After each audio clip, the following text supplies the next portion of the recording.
요한복음 10장. 할 수 있는 한 분명히 말하겠다. 양이 오리에 들어갈 때 문으로 들어가지 않고 울타리를 넘거나 뚫고 들어가는 사람은 딴속셈이네 양 도둑이다. 목자는 곧바로 문으로 들어간다. 문지기는 목자에게 문을 열어주고 양들은 그의 음성을 알아듣는다. 목자는 자기 양들의 이름을 하나하나 불러 밖으로 데리고 나간다. 양을 모두 데리고 나가며 목자는 앞서서 가고 양들은 그를 따라간다. 양들이 목자의 음성을 잘 알기 때문이다. 양들은 낯선 사람의 음성은 따르지 않고 오히려 뿔뿔이 흩어진다. 낯선 자의 목소리에는 익숙하지 않기 때문이다. 예수께서 이토록 쉽게 이야기해 주셨으나 그들은 그분이 무슨 말씀을 전하시는지 전혀 깨닫지 못한다. 그래서 예수께서 다시 말씀하셨다. 그렇다면 분명히 말하겠다. 나는 양들이 드나드는 분이다. 다른 사람들은 모두 못된 일을 꾸민다. 그들은 하나같이 양 도둑이다. 양들은 그들의 말을 듣지 않는다. 나는 문이다. 나를 통해 들어오는 사람은 누구나 보살핌을 받고 마음껏 드나들며 풀밭을 찾게 될 것이다. 도둑은 오직 훔치고 죽이고 멸망시키려고 올 뿐이다. 내가 온 것은 양들로 참되고 영원한 생명을 얻게 하고 그들이 꿈꾸던 것보다 더 나은 삶을 얻게 하려는 것이다. 나는 선한 목자다. 선한 목자는 자기보다 양들을 먼저 생각해서 필요하다면 자기를 희생하기까지 한다. 삭구는 참된 목자가 아니다. 삭구는 양들을 하찮게 여긴다. 이리가 오는 것을 보며 양들을 버리고 급히 달아난다. 그러면 양들은 이리에게 잡아먹히거나 뿔뿔이 흩어지고 만다. 삭군이 관심을 기울이는 것은 돈밖에 없다. 삭부는 양들을 소중히 여기지 않는다. 나는 선한 목자다. 나는 내 양들을 알고 내 양들도 나를 안다. 아버지께서 나를 아시고 내 아버지를 아는 것과 같다. 나는 내 자신보다 양들을 먼저 생각해서 필요하다면 내 목숨까지 내어준다. 너희는 우리에 있는 양들 말고도 다른 양들도 있다는 것을 알아야 한다. 나는 그 양들도 모아서 데리고 와야 한다. 그들도 내 목소리를 알아듣고 한 목자 아래에서 한 양떼가 될 것이다. 아버지께서 나를 사랑하신다. 그것은 내가 목숨을 기꺼이 버리기 때문이다. 또한 나의 목숨을 다시 얻을 자유도 있다. 아무도 내게서 목숨을 앗아가지 못한다. 나는 내 자유의지로 내 목숨을 버린다. 나는 목숨을 버릴 고난도 있고 다시 얻을 고난도 있다. 나는 이 고난을 내 아버지에게서 직접 받았다. 이 말씀 때문에 유대인들 사이에서 또다시 의견이 갈렸다. 그들 중 많은 사람이 말했다. 그는 미치광이요. 완전히 제정신이 아닙니다. 무엇 때문에 그의 말을 듣고 있는 거요? 그는 다른 사람들은 그렇게 생각하지 않았다. 이것은 미친 사람 말이 아니요.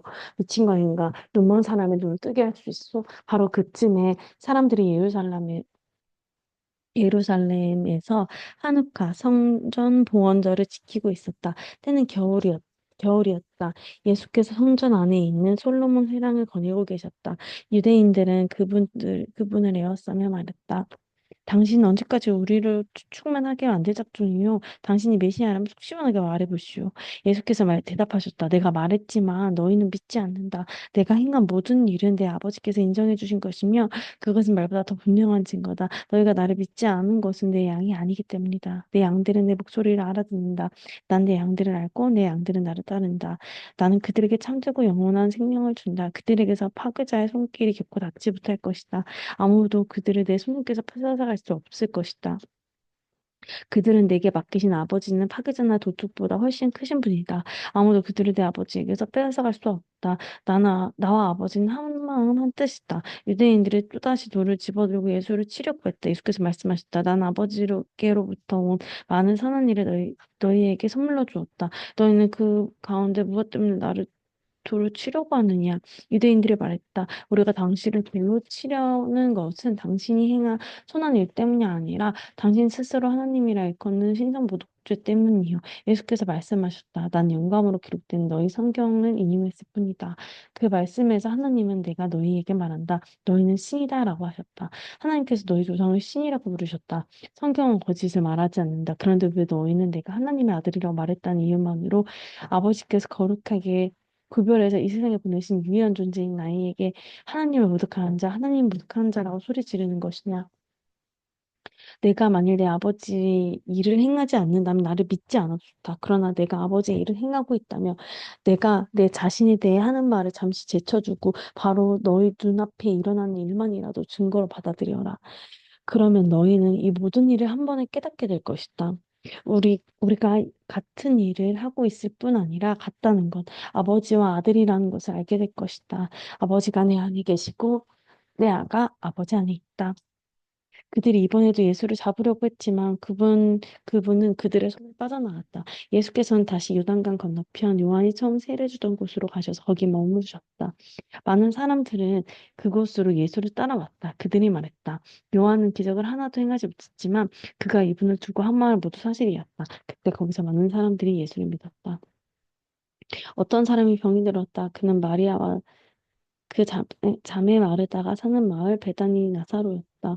이 마리아는 주님의 발에 향유를 바르고 자기 머리카락으로 그 발을 닦아내린 사람이었다. 병이 든 나사로는 그녀의 오라버니였다. 두 자매는 예수께 사람을 보내 소식을 알렸다. 주님께서 사랑하시는 사람이 깊은 병이 들었습니다. 예수께서 그 소식을 듣고 말씀하셨다. 그 병은 죽을 병이 아니다. 그것은 하나님의 영광을 드러내는 기회가 될 것이다. 그 일로 하나님의 아들이 영광을 받을 것이다. 예수께서는 마르다와 그 자매 마리아와 나사로를 사랑하셨다. 그러나 나사로가 아프다는 소식을 듣고 그분이 계시던 곳에서 이틀 더 머무셨다. 이틀 후 예수께서 제자들에게 말씀하셨다. 다시 유대로 가자. 제자들이 말했다. 라삐님 그리로 가시면 안 됩니다. 유대인들이 선생님을 죽이려고 하는데 다시 가시다니요. 예수께서 말씀하셨다. 낮은 12시간 아니냐. 낮에 다니는 사람이 햇빛이 넉넉하기 때문에 넘어지지 않는다. 그러나 밤에 다니는 사람은 자신이 어디로 가는지 볼 수 없기 때문에 넘어진다. 이 말씀하신 뒤 예수께서 이렇게 말씀하셨다. 우리 친구 나사로가 잠들었다. 내가 가서 깨워야겠다. 제자들이 말했다. 주님, 그가 잠들었다면 푹 쉬고 나서 기분 좋게 깰 것입니다. 예수께서 죽음을 두고 하신 말인지 제자들은 잠시 잔다는 뜻으로 받아들였다. 그래서 예수께서 분명히 밝히셨다. 나사로가 죽었다. 내가 거기에 있지 않은 것은 너희에게 잘 된 일이다. 너희는 이 일로 믿음의 눈을 뜨게 될 것이다. 이제 그에게 가자. 바로 그때 쌍둥이라고 불리는 도마가 동료들에게 말했다. 갑시다. 우리도 그와 함께 죽는 것이 낫겠습니다. 예수께서 마침내 베다니에 도착해서 보니 나사로가 죽은 지 벌써 나흘이 되었다.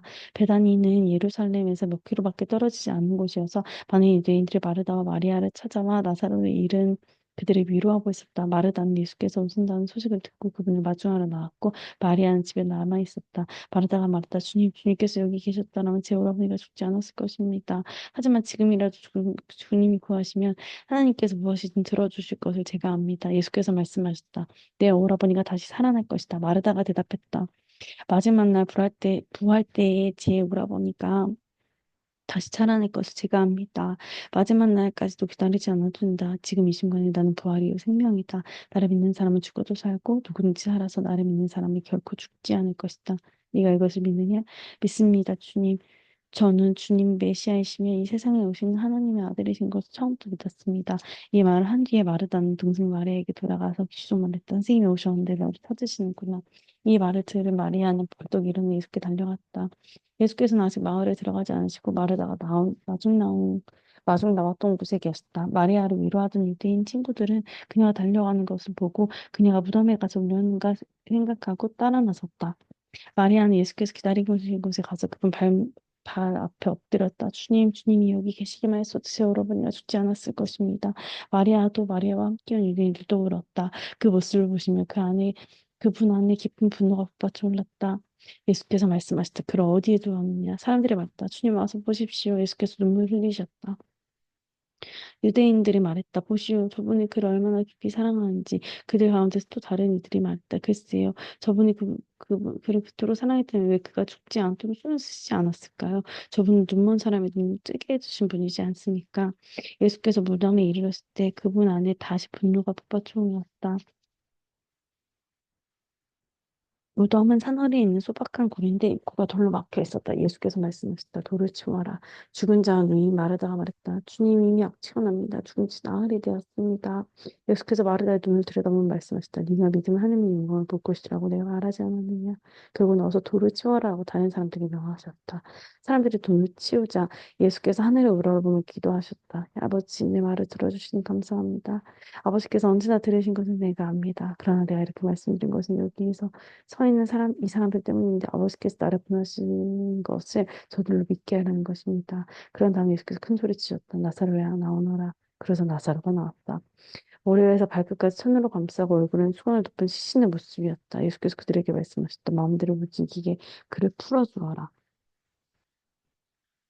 그 사건은 마리아와 함께 있던 많은 유대인들에게 전환점이 되었다. 그들이 예수께서 하신 일을 보고 그분을 믿게 된 것이다. 그러나 몇몇 사람들이 바리새인들에게 돌아가 예수께서 하신 일을 밀고 했다. 대제사장과 바리새인들은 유대 최고의 최고 우애를 소집했다. 어떻게 하면 좋겠습니까? 이 자가 끊임없이 이를 벌이며 하나님의 표적을 일으키고 있으니 말입니다. 이들을 두면 조만간 모든 사람들이 그를 믿게 될 테고, 그러면 로마 사람들이 와서 얼마 남지 않은 우리의 권력과 특권마저 빼앗고 말 것입니다. 그러자 그들 가운데서 그 해의 대제사장으로 임명된 가야바라는 사람이 말했다. 여러분은 아무것도 모르겠어? 한 사람이 백성을 위해 죽은 것이 민족 조치를 명령한 것보다 우리에게 낫다는 것을 알지 못한단 말이요. 그것은 그가 스스로 한 말이 아니라 그의 대제사장으로 뜻하지 않기 위한 것이다. 그는 예수께서 민족을 위해서뿐만 아니라 흩어져 나눈의 삶을 살아가는 하나님의 자녀들을 모아서 한 백성으로 만들기 위해 죽으실 것을 이해하는 것이다. 그날부터 그들은 예수를 죽이기를 모의했다. 그래서 예수께서 더 이상 유대인들 가운데 드러나게 다니지 않으셨다. 그분은 광야에 인접한 에브라임이라는 시골 마을로 물러나서 제자들과 함께 머물러 계셨다. 유대인의 유월절이 다가오고 있었다. 많은 사람들이 먼저 준비를 하려고 시골에서 예루살렘으로 올라갔다. 그들은 예술에 대해 궁금해했다. 성전에 모여선 사람들 사이에 그분에 대해 많은 얘기가 오갔다. 여러분들은 생각은 어떻습니까? 그가 명절의 모습을 드러낼 것 같습니까? 한편 대제사장들과 바리새인들은 누구든지 예수에 대한 소문을 듣거든 자신들에게 알리는 명령을 내려놓았다.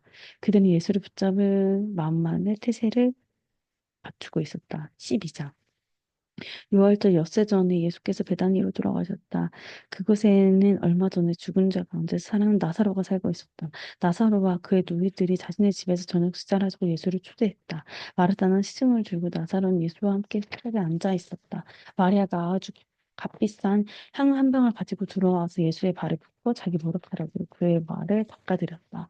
향유 냄새가 집안 가득했다. 제자들 가운데 한 사람으로 이미 그때에 예수를 배반할 준비를 하고 있던 가룟 유다가 말했다. 왜 이 향유를 팔아서 그 돈을 가난한 사람들에게 주지 않습니까?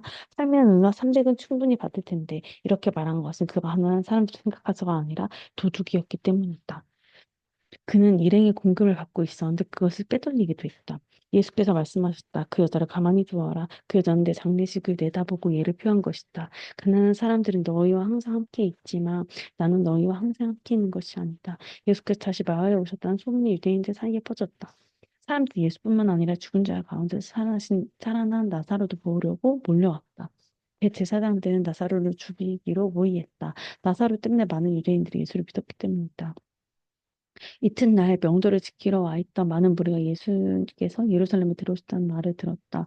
그들은 종려나무 가지를 꺾어 들고 그분을 맞이하러 나가서 환호했다. 호산나 복되다. 하나님의 이름으로 오신 이여 복되다. 이스라엘의 왕이여. 성경에 기록된 대로 예수께서 어린 나귀를 얻어 타셨다. 두려워하지 말았다 시온아. 너의 왕이 오시는 모습을 보아라. 나귀 새끼를 타고 오신다. 제자들은 성경의 많은 구절이 성취된 것을 당시에는 알아채지 못했다. 그러나 예수께서 영화롭게 되신 뒤에 그들은 그분에 대해 기록된 것과 그분께 일어난 일이 일치한다는 것을 기억했다. 예수께서 나사로를 불러 죽은 자들 가운데서 일으키실 때에 그 자리에 있던 사람들이 자신들이 목격한 것을 이야기했다. 그들이 얼마 전에 있었던 하나님의 표적에 대해 소문을 퍼뜨렸기 때문에 환영하는 무리가 더 드러났던 것이다. 바리새인들이 그 모습을 보고 체념하듯이 말했다. 이제는 통제 불능이요. 온 세상이 저자들 뒤를 따라 물려가고 있어. 명절을 맞아 예배를 드리러 올라온 그리스 사람들이 있었다. 그들은 갈릴리 벳세다 출신인 빌립에게 다가서서 말했다. 선생님, 우리가 예수를 뵙고 싶습니다. 도와주시겠습니까? 빌립이 안드레에게 가서 말했다. 안드레와 빌립이 예수께서 가서 말씀드리자. 예수께서 아이고, 대답하셨다. 때가 되었다. 인자가 영광을 받을 때가 왔다.